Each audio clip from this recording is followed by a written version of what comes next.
Je disais que notre thème était porté sur un enseignement de la parole du Seigneur qui est la prostitution.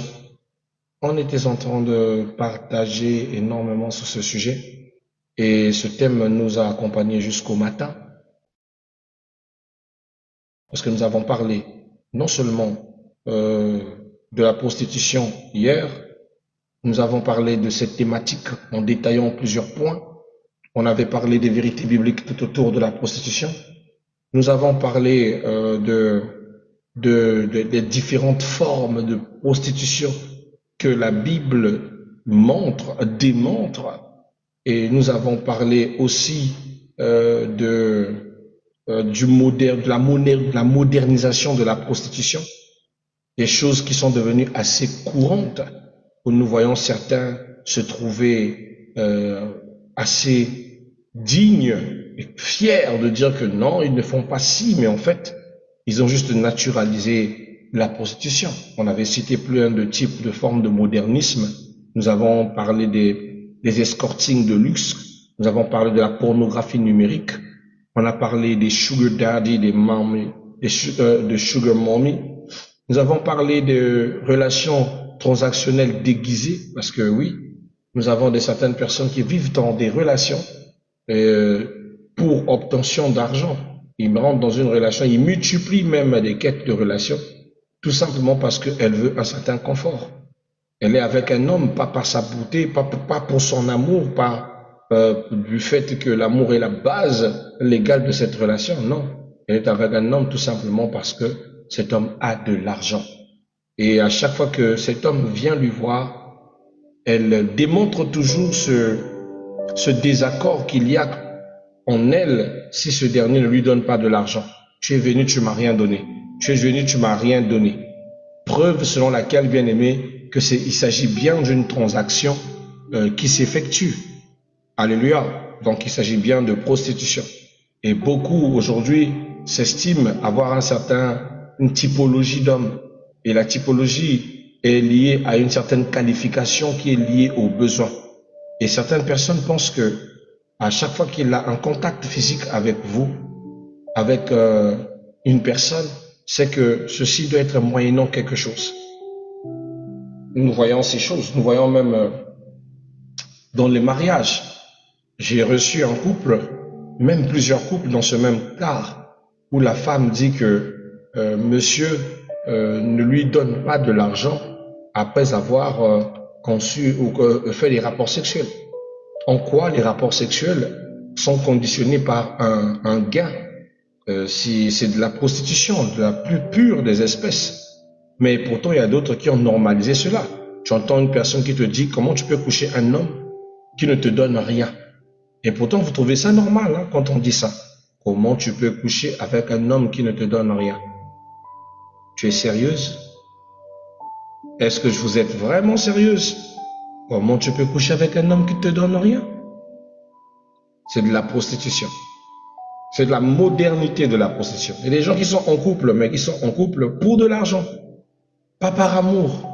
Ce n'est pas un choix fondé, c'est un choix lié aux intérêts. Mais quand tu lui diras qu'elle se prostitue, elle te dit non, je ne vends pas mon corps dans la rue. J'ai un monsieur, je vis avec le monsieur. Mais tu vis avec lui pourquoi? Qu'est-ce qui vous attache? Quelle est la base?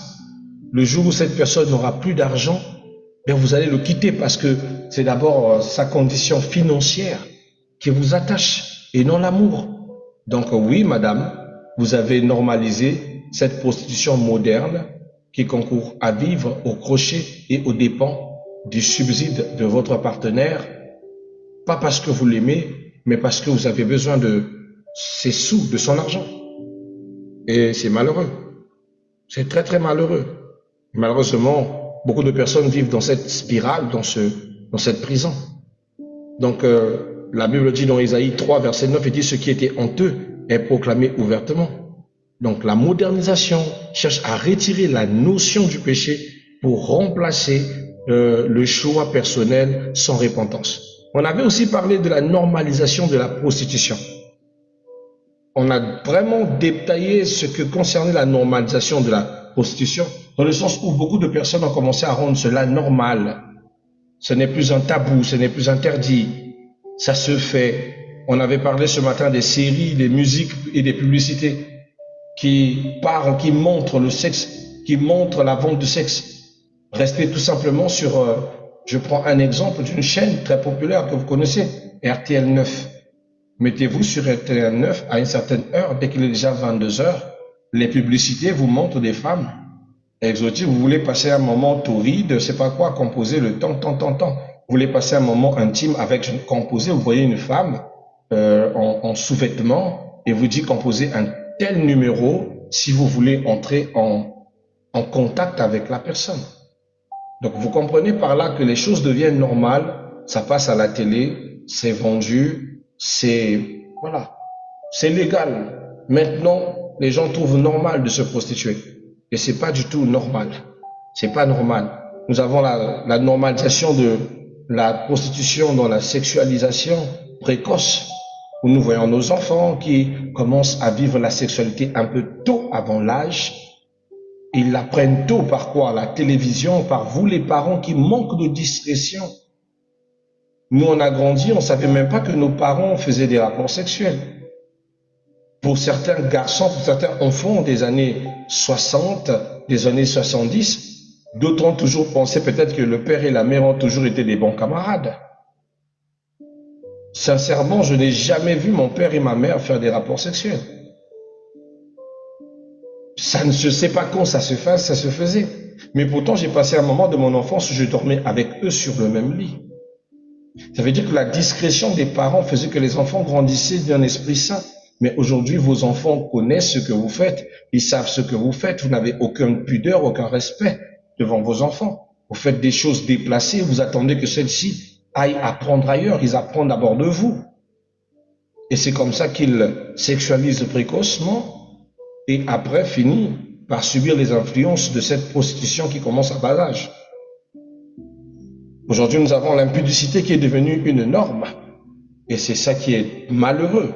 Car la Bible dit dans Ésaïe 5, le verset 20, il dit « Malheur à ceux qui appellent le mal par bien et le bien par mal. » Alléluia. Nous avons par les discours moraux le relativisme. Chacun fait ce qu'il veut de son corps. Nous avons certains qui font la suppression des notions de santé, de sainteté, et beaucoup se misent dans le conformisme. Aujourd'hui, à cause, par exemple, du féminisme, certaines femmes trouvent normal que de se prostituer et disent qu'elle fait ce qu'elle veut de son corps, que c'est ça le féminisme. Que le féminisme prône que la femme soit capable de faire ce qu'elle veut de son corps. Chapeau. Si c'est de cette mœurs qu'il s'agit, alors je suis vraiment désolé avec votre féminisation. Alléluia. Enfin, aujourd'hui, nous avons dit que nous allons parler ce soir plutôt de la prostitution évangélique. Parce que la prostitution, comme on l'a dit dans notre introduction, il y a de cela depuis hier, elle regroupe, c'est un esprit, ce n'est pas qu'un acte sexuel, c'est un acte spirituel. Et dans l'église aussi, dans la foi aussi, il y a des types de formes de prostitution qui existent. Et la prostitution à l'église est un sujet très sensible, mais bibliquement réel. Et souvent, par définition, en définition, utiliser Dieu, c'est-à-dire l'évangile, la foi, ou le ministère comme un moyen de gain, c'est ce qu'on appelle par se prostituer. Certaines personnes ont commencé à utiliser l'église comme un gagne-pain, l'église comme un moyen de survie, le Seigneur comme une manière de se construire un château. Ils se sont fait amis de l'argent, ont commencé à dépouiller le pauvre pour s'enrichir lui-même. Ce système ecclésiastique qui devient assez populaire, où vous voyez les pasteurs vivent dans un confort, tandis que les enfants de Dieu vivent dans la disette. Ce n'est pas le choix de Dieu. C'est le choix des mauvaises personnes, des fils de Satan, qui ont décidé de détruire des vies, d'exploiter les enfants de Dieu, qui ont renié la sainteté pour se prostituer. Ils ne peuvent pas passer un mois sans créer des programmes que Dieu n'a pas révélés. J'avais une soeur qui m'a posé la question, elle m'a dit, papa, mais depuis le mois de mai, nous n'avons plus eu de programme mai-juin. Donc papa, il n'y a pas d'autres programmes en collectivité qu'on peut encore réaliser. Je lui dis, moi, je reçois les programmes de Dieu. Si Dieu lui-même ne me donne pas un programme, je ne le fais pas. Si lui-même ne dit pas introduire un programme pour l'église, je ne le fais pas. S'il me dit que ce n'est qu'une période d'enseignement, je vais enseigner. Le serviteur ne fait pas ce qu'il veut, il fait ce que Dieu veut qu'il fasse. Mais là-bas, tout le temps, c'est des programmes qui se créent. Tout le temps, c'est des programmes de prière. Brisement des autels, délivrance contre la sorcellerie. Vous connaissez tout ça et vous voyez ça tout le temps. Et vous pensez que ce sont des programmes qui cadrent à vos situations. C'est de la pure flatterie. Parce que la vraie supercherie se fera savoir par les consignes du programme. À la fin du programme, élever une action de grâce. Vous comprendrez qu'est-ce qui a sollicité le programme. Avant la fin du programme, on vous donne des enveloppes spéciales. Et on dit que cette enveloppe-là, si tu scelles, Dieu a dit que dans cette enveloppe, une grâce sera présente. C'est de la prostitution. Ils vendent le don de Dieu. Ils vendent ce que Dieu leur a donné. Ils se prostituent. Je suis allé sur Pointe-Noire dans le mois de juin. J'ai rencontré des frères pasteurs qui m'ont dit, apôtre, ça tombe bien que tu sois là, avec ta grâce, on va organiser un programme. Comme ça, à la fin du programme, tu retournes au moins avec 2 millions, 3 millions à Brazzaville. J'ai dit, mais attends, vous faites un programme, ça sort de votre tête ou c'est Dieu qui l'a décidé? Moi, Dieu ne m'a pas envoyé ici sur Pointe-Noire pour faire un programme. Hein. Je ne suis même pas venu pour prêcher. Je suis venu assister au mariage de ma fille et de mon frère et je rentre. Me dit, non, écoute, ils ont commencé à faire leurs calculs, les pourcentages, j'avais même mal.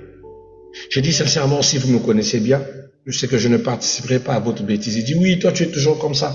C'est à cause de ça que tu es un pasteur pauvre, incapable de t'acheter même une petite voiture. Je préfère encore assumer cette identité que d'être une rapace. Je préfère laisser Dieu toucher le cœur des fidèles pour me bénir que d'être une sangsue. Je refuse de monnayer la grâce que Dieu m'a donnée. Voilà pourquoi je ne ferai jamais un service de prière pour que je sois payé. Et ça, c'est pas seulement moi, c'est normalement l'éthique que le serviteur de Dieu est censé avoir. Mais aujourd'hui, tous ceux ont perdu leur éthique. Tu leur entendras dire que le serviteur de Dieu, on ne le reçoit pas comme ça.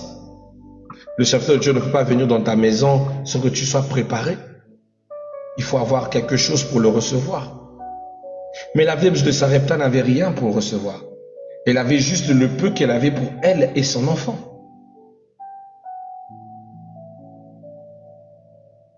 Ça veut dire que Jésus-Christ ne peut pas venir chez le pauvre.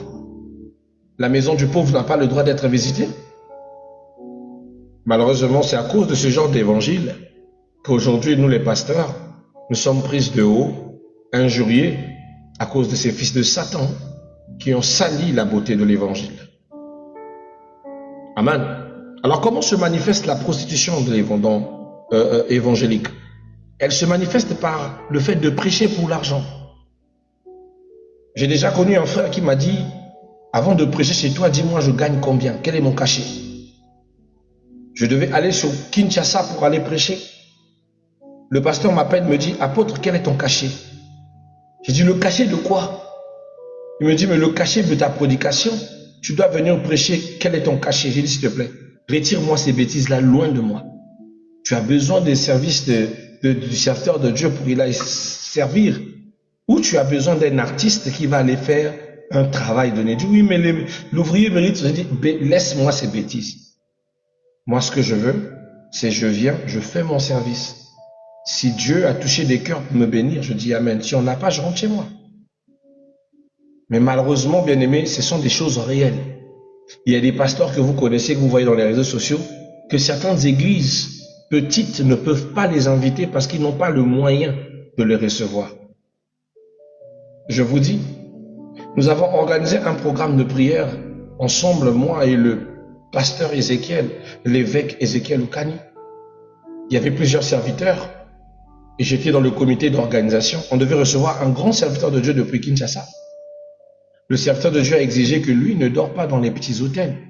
Si vous ne logez pas au Michaels, si vous ne le logez pas comment on l'appelle, à l'hôtel qui est juste en face de l'aéroport, il ne viendra pas. Il dit qu'il ne viendra pas. Et il dit que son cachet, c'est 2 millions. Si vous n'avez pas 2 millions, lui ne viendra pas prêcher. Donc il a fallu se démener et tout comme... Mais moi, c'est-à-dire que ce jour-là, j'ai arrêté de faire les démarches pour lui. Dieu bénisse le cœur du pasteur Ézéchiel qui a tout fait. Il a réuni les 2 millions, il a réuni les conditions pour recevoir ce serviteur de Dieu.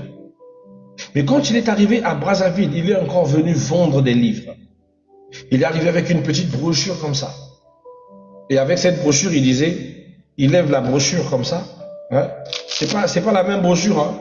Là, c'est le livre Au-delà des montagnes de la sœur Denise d'Haïti, que je vous recommande, un très bon livre d'édification.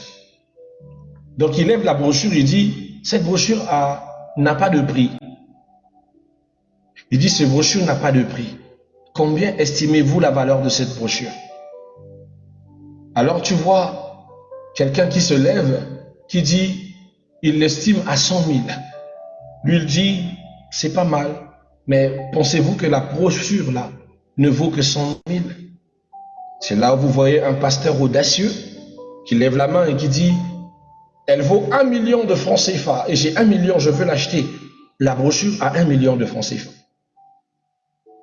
Il a dépensé 1 million. Pasteur, il ne travaille pas. Tout ce qu'il fait, c'est être pasteur. Donc, il prend 1 million dans la caisse de l'église pour payer une brochure. Là, au moins, ça, c'est un livre. Ce livre a au moins 80, près de 100 pages. Mais chez lui, c'était une brochure de quasiment même pas 40 pages qu'il a acheté à 1 million. Vous savez quoi? Il a commencé à 1 million. Quelqu'un a pris la brochure. Il est descendu à 900 000. Personne n'a refusé de prendre la brochure. À 500 000, quelqu'un est venu prendre la brochure. Quelqu'un d'autre est venu prendre à 400 000, à 100 000, jusqu'à ce que la brochure est descendue à 50 000. Les gens ont acheté la brochure jusqu'à ce que ça descende à 20 000. Ils ont acheté la brochure jusqu'à ce que ça descende à 10 000. On dirait une vente aux enchères, mais dégueulasse. Les gens ont acheté la brochure. Après, il dit une offre spéciale.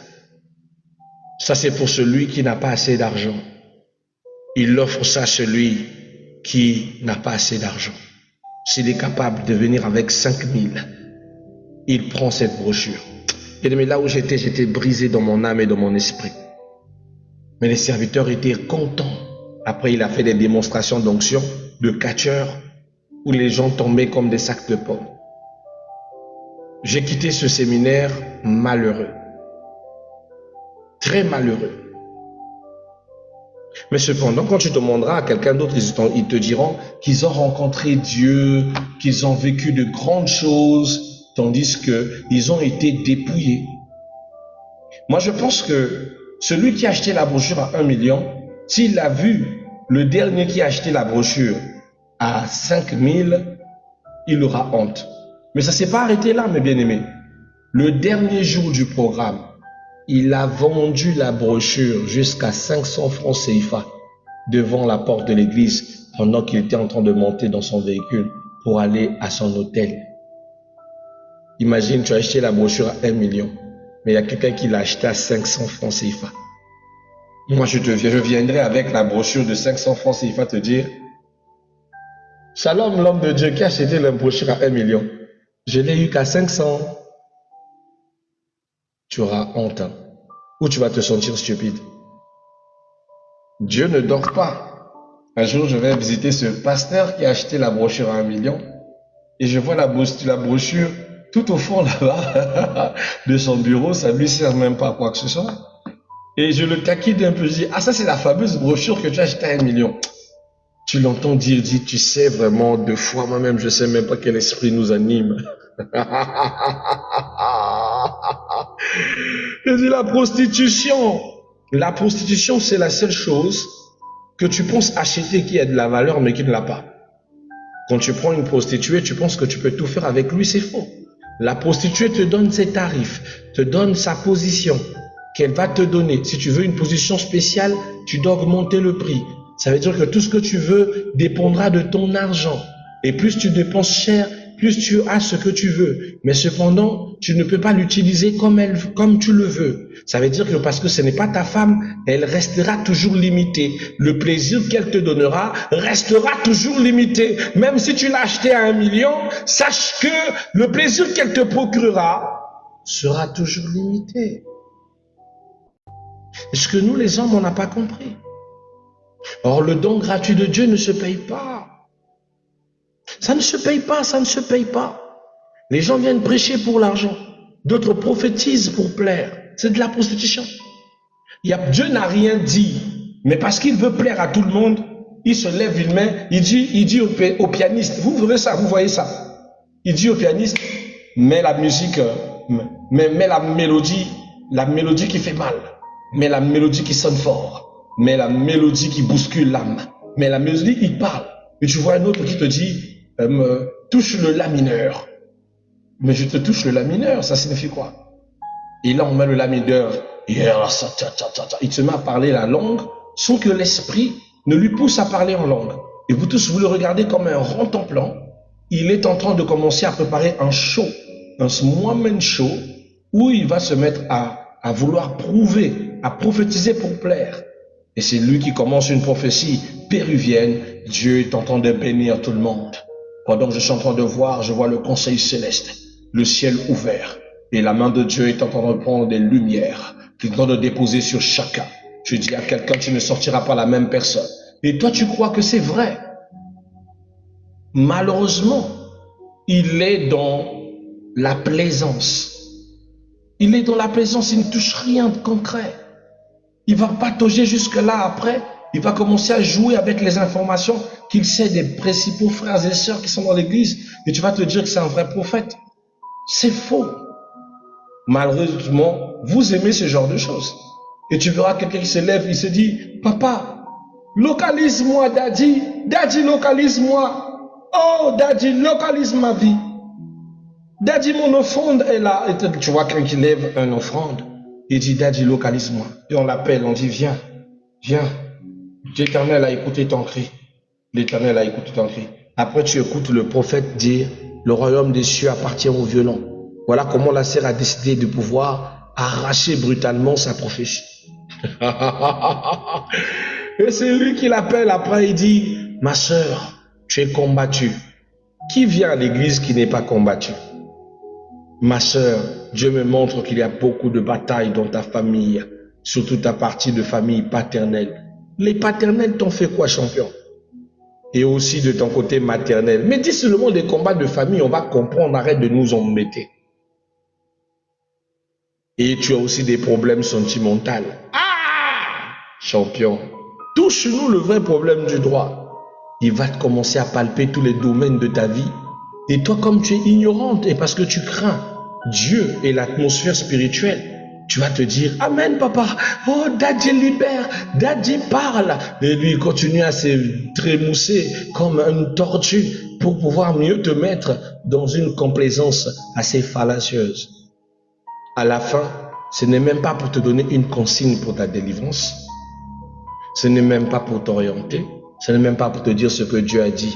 Je te dis juste que prie, tu seras libéré. Amen. Toi aussi, si tu veux recevoir l'atmosphère du Saint-Esprit, arrache. C'est des sorciers, je vous assure. Sans cœur, ils prophétisent pour plaire.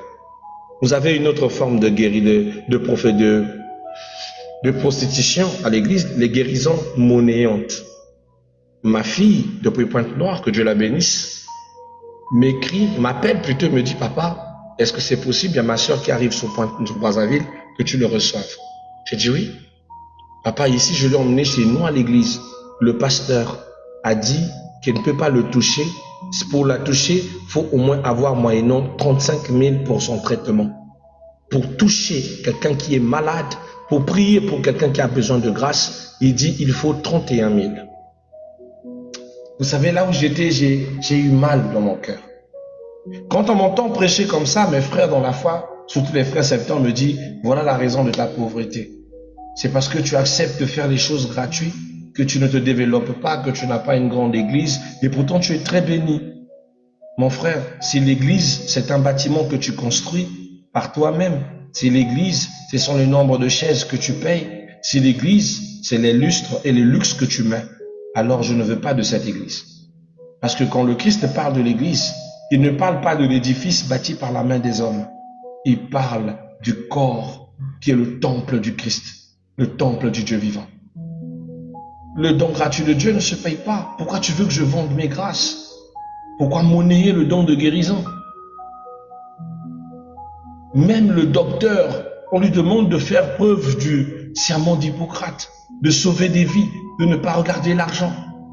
Mais non, toi qui es un médecin divin, béni de Dieu, tu vends tes services. Mais le pire, c'est que les gens ont normalisé ça. Je vais voir un frère à moi sur Pointe-Noire. Je vous assure qu'aujourd'hui, Pointe-Noire, pour moi, il n'y a pas une ville ici au Congo où on trouve des pasteurs de pacotille. Pardonnez-moi de le dire comme ça. Je vais sur Pointe-Noire. Je dis, bon, je vais voir un frère, ça fait longtemps. Ça va faire au moins peut-être une décennie qu'on ne s'est pas vu. Et j'arrive, je vois son protocole qui me dit que tu ne vas pas rentrer. Je dis, ah bon? Pourquoi je ne rentre pas? Il dit, non, il faut payer la consultation. J'ai Wanda. J'ai Wanda même. Je dis, quoi? Et qui est? Consultation de quoi? Consultation de même, de quoi même? Il dit, non, il faut payer. Je dis, quoi? C'est combien? La consultation pour voir Daddy, c'est 15 000 pour 1 heure. Si vous voulez faire 2 heures, c'est 30 000. Si vous voulez faire 5 heures, réduction, c'est 50 000.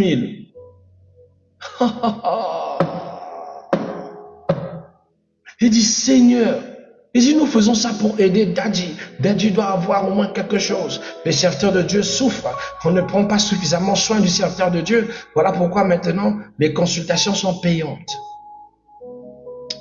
Je lui ai dit, écoute ma soeur, va dans le bureau, va dire à ton Daddy qu'il y a un monsieur qui est dehors. Il s'appelle Christ Ben Wamba. Lorsque tu lui diras ça, je pense que même votre table là va être dégagée. Même votre table là va être dégagée.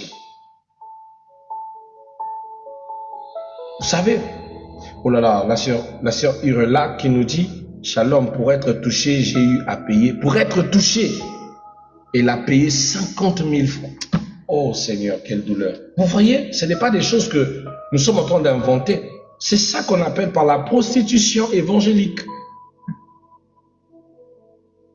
Je dis, va dire à ton pasteur. Dis-lui qu'il y a un monsieur qui s'appelle Christ Ben. À l'époque, je faisais partie du conseil. Donc dès qu'il dit au pasteur, le pasteur sursaute vite. Il sort, il dit, c'est mon frère. Dès qu'il arrive, il dit à la femme, dégage la table là. La dame n'a pas dit, mais dia, il a vraiment fait dégager la table. Il dit, fais dégager la table. L'homme de Dieu, l'apôtre de Dieu. Ah, c'est un serviteur de Dieu. J'ai dit, mon frère, tu es descendu aussi bas. Il dit, c'est pas moi, c'est les fidèles. J'ai dit, arrête ça. C'est pas les fidèles. Tu es en train de vendre la grâce. Tu as oublié quand on a commencé à servir ensemble. On se disait qu'on n'allait pas tomber si bas. Il me dit quelque chose qui va me glacer. Il me dit, si on ne fait pas ça, on ne va pas écrire notre nom là-haut. Il me dit, apôtre, regarde comment tu es. Regarde ce que tu vis aujourd'hui. Aujourd'hui, tu ne corresponds qu'à ta grâce. Mais quand on cherche une église capable de représenter tes années de ministère, il n'y en a pas. Ce que tu as ne ressemble pas à ce que Dieu a déjà fait pour toi, a fait dans les gens. Je l'ai dit, c'est pas ce que Dieu m'a envoyé faire. Dieu ne m'a pas envoyé bâtir le matériel, mais de construire le spirituel, de préparer l'épouse du Christ. Il ne m'a pas envoyé pour m'enrichir sur les dos des fidèles. Bien que Paul nous dit, ce n'est pas mauvais si les fidèles nous bénissent.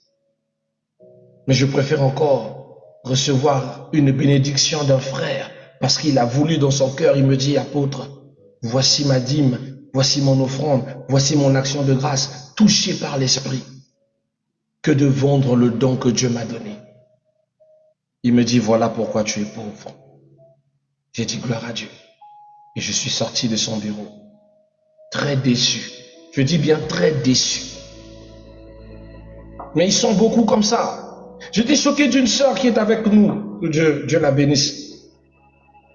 Elle dit, apôtre, moi je ne m'attendais même pas qu'à la réception, ce soit vous qui me recevez. Apôtre, je ne m'attendais même pas que lorsque je vous écris en privé, que ce soit vous qui me répondez. Je ne m'attendais même pas que sur WhatsApp, c'était avec vous que j'étais en train de parler. Parce qu'aujourd'hui, les pasteurs ont maintenant des assistants qui font tout ça à leur place. Et même le jour de la réception, ce n'est même pas le pasteur principal qui vous reçoit. C'est l'assistant qui a parlé avec vous au téléphone. Pour rencontrer lui-même le serviteur de Dieu, il faut payer très cher. Donc je suis très étonné que je vous rencontre personnellement. Comme ça, j'ai dit, mais attends. Mais malheureusement, ce sont des réalités. Certains serviteurs de Dieu s'élèvent en divinité. Ils sont plus difficiles à rencontrer que Michael Jackson. Mais c'est des serviteurs de Dieu. Ce sont ceux que Dieu a choisis pour qu'ils soient au service des autres. La prostitution dans l'évangile. Il y a des gens qui vendent, qui vendent la foi transformée en business. Ils font le business avec la foi. C'est-à-dire que c'est eux qui ont acheté des bouteilles d'huile, huile spéciale, ils vendent de l'huile. Un jour, j'ai un frère qui est venu me voir, un frère serviteur de Dieu, excusez-moi, un frère serviteur de Dieu. Il me dit, pourquoi tu n'aimes pas acheter les bouteilles d'huile cassable d'huile d'olive? Je dis, non, les bouteilles d'huile cassable, je n'aime pas parce que l'huile d'olive qui est à l'intérieur n'est pas pure. Moi, j'ai un type de bouteille d'huile d'olive que j'utilise qui est souvent en plastique, qui est vraiment pur. C'est du zitoun pur. Et c'est vendu moyennant 500 francs CFA la petite bouteille, 2 fois 1000 francs ma bouteille. Donc les vrais qui sont avec moi savent. Alors lui, il s'est dit qu'il va l'acheter ça. Il est allé dans une boutique, il a acheté toute une cargaison de bouteilles comme ça. Il est allé, il l'a ramené à l'église, là-bas il vend la bouteille à l'unité à 50 000. Ça veut dire que sur 500 francs CFA, il a ajouté 2 zéros. Vous croyez que ces bouteilles-là ne sont pas achetées? Non. Il est en rupture de stock là où je vous parle. Il m'a appelé il y a 3 jours au téléphone pour me dire, tu sais encore, je cherche là où acheter ça, je suis en rupture de stock là. Les fidèles ont besoin de ça. Malheureusement, vous aimez ce genre de conneries. Un homme de Dieu qui vend des packs d'eau au cristal ou de Vital vendu les bouteilles de 150 francs CFA. Mais lui, il vend ça au moins 25 000. Il te dit que ça c'est spécial, il y a l'onction à l'intérieur. Et tu vois des gens dépenser 25 000 pour cette bouteille. C'est à cause de ça que Jésus aujourd'hui passe pour un charlatan. C'est à cause de ça que Jésus est insulté dans la bouche des Kémites. À cause de ces pasteurs, fils de Satan, qui font du commerce sur le dos de la foi. Vous voyez? C'est malheureux, c'est malheureux. Il y a même d'autres qui font des services spéciaux. Il dit, l'Esprit me dit, si quelqu'un a au moins 1 million de francs CFA, si quelqu'un a au moins 2000 euros, je le fais asseoir sur ma chaise pastorale. Quelque chose de merveilleux va arriver dans sa vie. J'ai déjà vu des gens dépenser cher pour des conneries pareilles. La chaise pastorale, c'est quoi? C'est une chaise. Mais tu verras quand même cette chaise dans l'église, on dit, tu ne peux pas t'asseoir sur cette chaise, c'est la chaise de Daddy. Dieu repose sur cette chaise. Oh, Jesus. Dieu repose sur cette chaise. La même chaise là, deux fois, il est là même, il a envie d'aller, il a même la diarrhée, il se serre dessus. C'est Dieu qui repose sur sa chaise. Tu es sérieuse? Chaise spéciale. Oh, ce n'est qu'une chaise. soit juste selon la foi que tu mets dans ton cœur.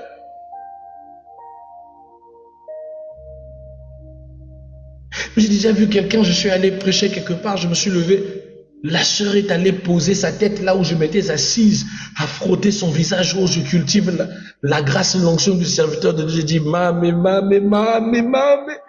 ça c'est quoi ça?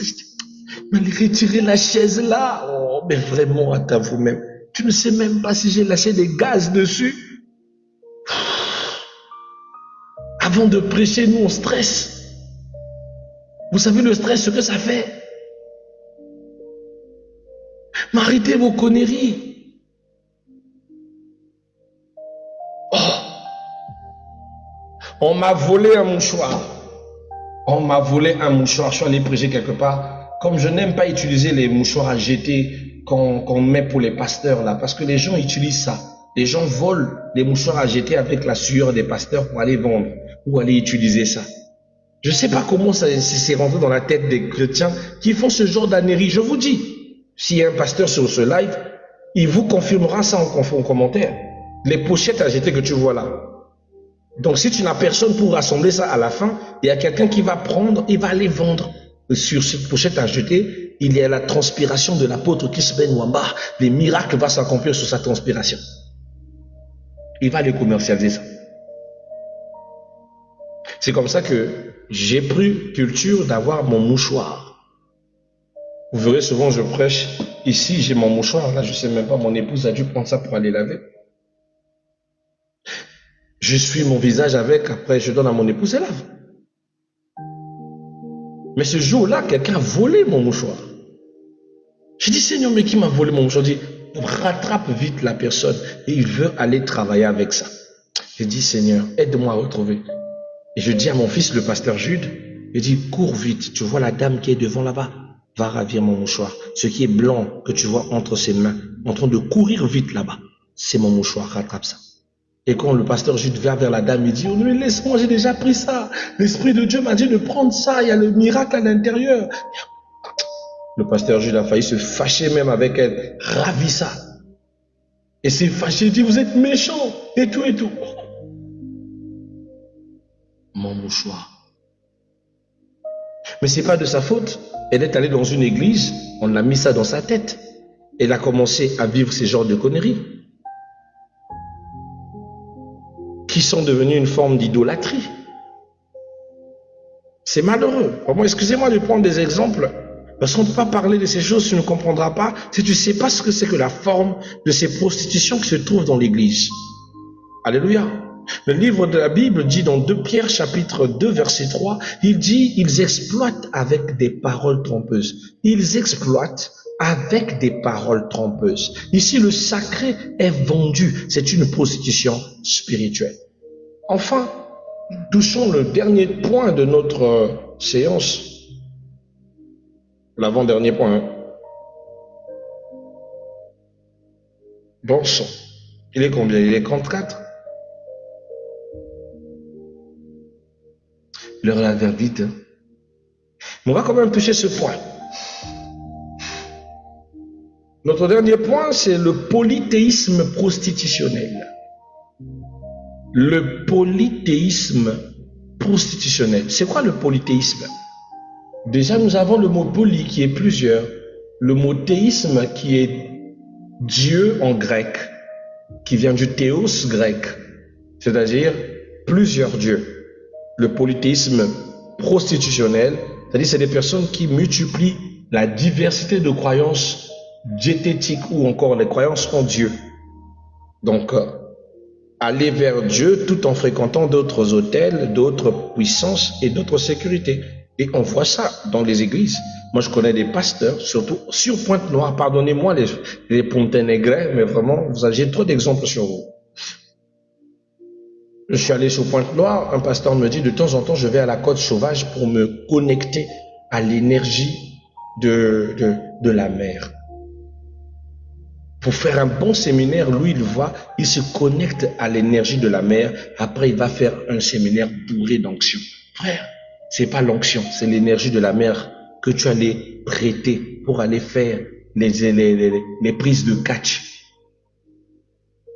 Parce que vous pensez que les gens qui tombent dans les services là, c'est la manière que Dieu travaille. Vous avez vu ça dans la parole? Vous avez vu dans la parole que Jésus-Christ faisait des miracles, les gens sont tombés? Non. Ça, c'est des techniques de catch.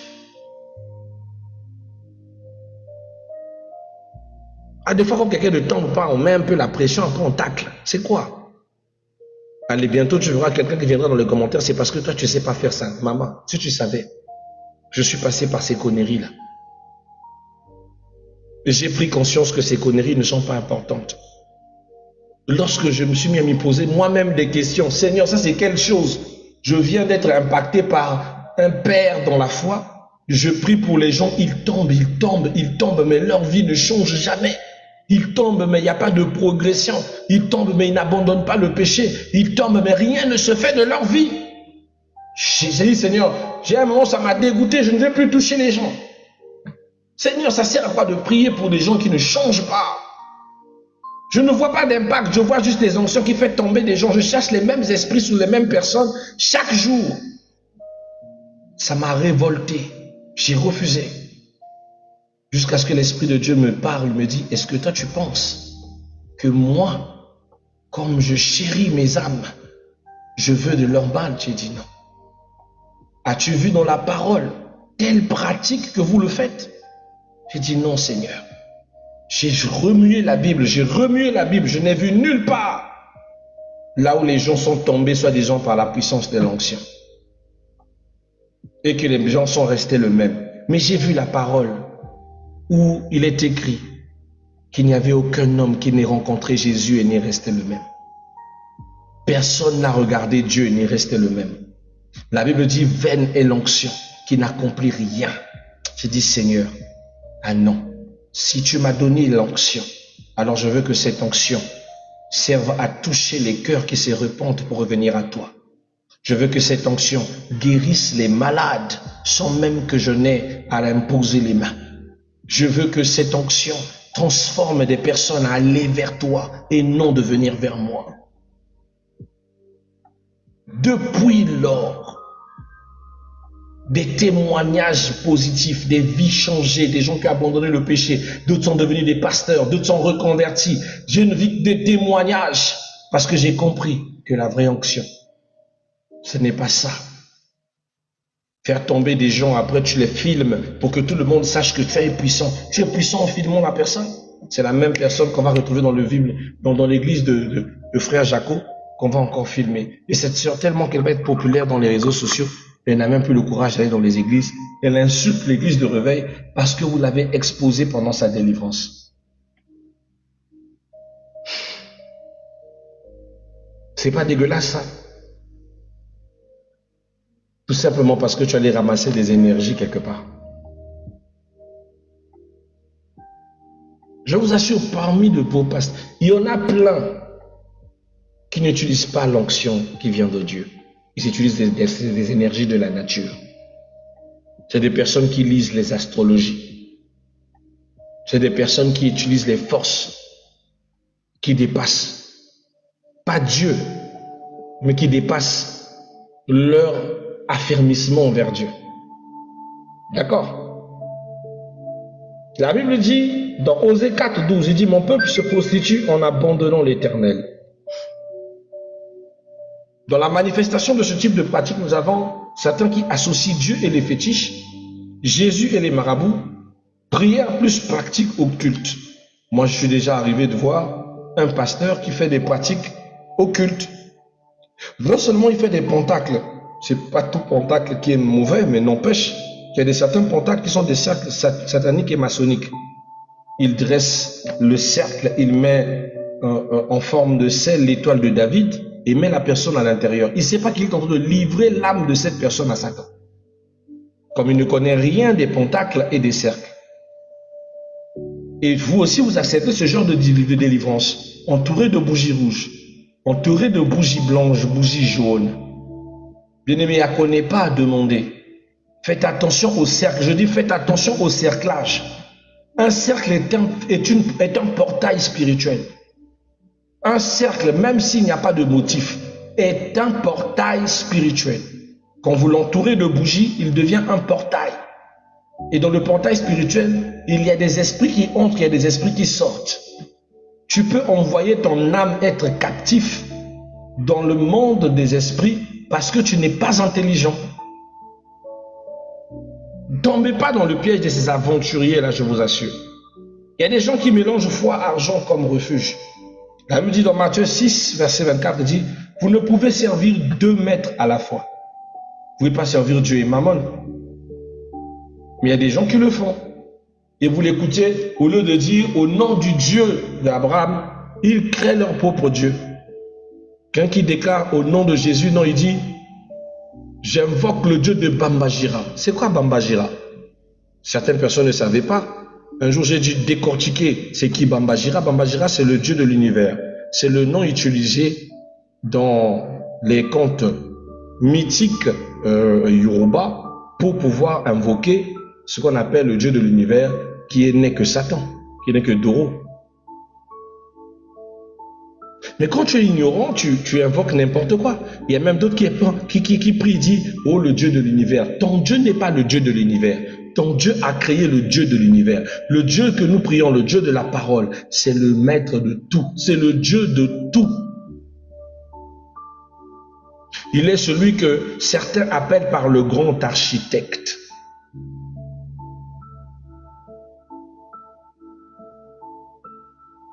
Parce qu'il a tout fait.